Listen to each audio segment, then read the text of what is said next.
To Research Rocks. In this video we will see how to stop apps opening on startup on your Mac. Sometimes sub application is randomly open if you restart your laptop.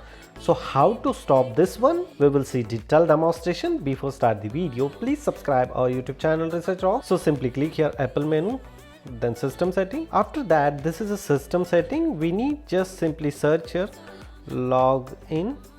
So click here login item and look at this. Currently in my laptop those three application is automatically open without my permission. First one is Android app, second one is a photo application, and third one is a uTorrent web. So we can just simply click here and the minus sign, again click minus sign, again click minus sign. Now not a single application open if I restart my laptop. So this is a simple process to remove automatically when your laptop is logging. If you really like this video, so please hit the bell icon, share this video and subscribe our YouTube channel Research Rock.